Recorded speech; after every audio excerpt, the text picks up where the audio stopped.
Ryan Tannehill's reportedly significant knee injury didn't have to go down like this.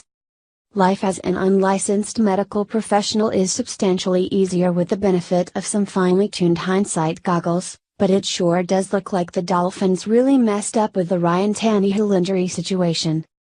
Tannehill's status is wide open at this point, although most signs seem to point to the idea that the Dolphins quarterback will undergo season-ending surgery before the season ever begins.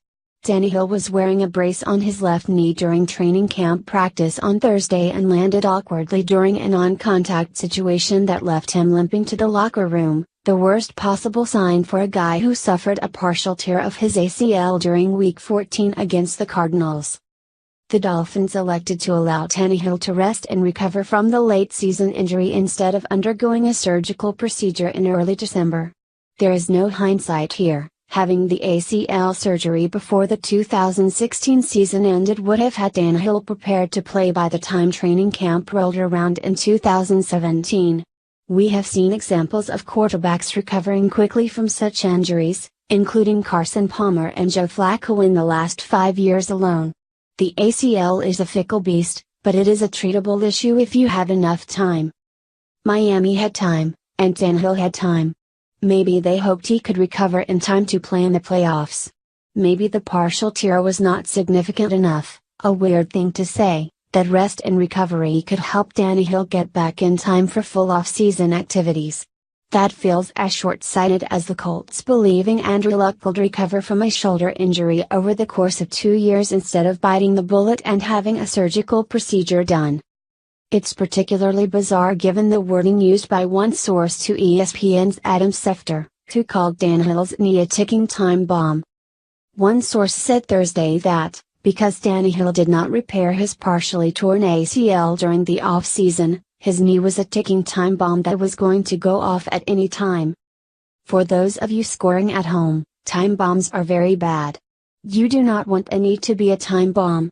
Schefter also insinuates it was Tannehill who largely avoided having the surgery done. The Dolphins recognize they might have to step in and recommend the surgery that Tannehill has avoided since he initially injured the knee last December against Arizona. This is particularly confusing. Not because Tannehill wouldn't want to have surgery. No one wants surgery, especially NFL quarterbacks who are trying to build off secretly successful seasons and grow in the second year under QB guru, whisperer Adam Gase. Tannehill being hurt with Jay Cutler in free agency perhaps would have complicated things. Except this is where none of this makes sense for Tannehill. He was set to make $20.3 million in salary and had a dead cap number of $24.875 million. There was zero chance the Dolphins could move on without him on the roster.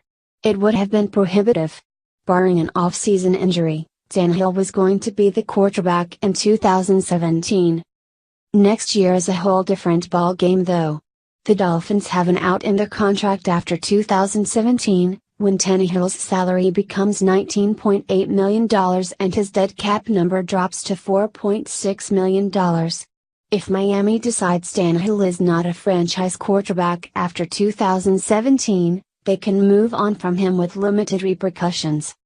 If Miami decides his injury is too problematic and Tannehill can't perform in 2017 to prove his worth, the Dolphins can easily talk him into renegotiating his deal.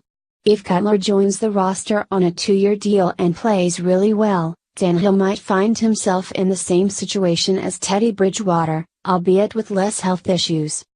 That's why it makes zero sense for Tannehill to have avoided surgery last year and this offseason. Knock it out, get it done and get ready for the biggest season of your career, a second year with Gase and a prove-it season to make the Dolphins pony up a new contract with more guarantees over the next 3 years.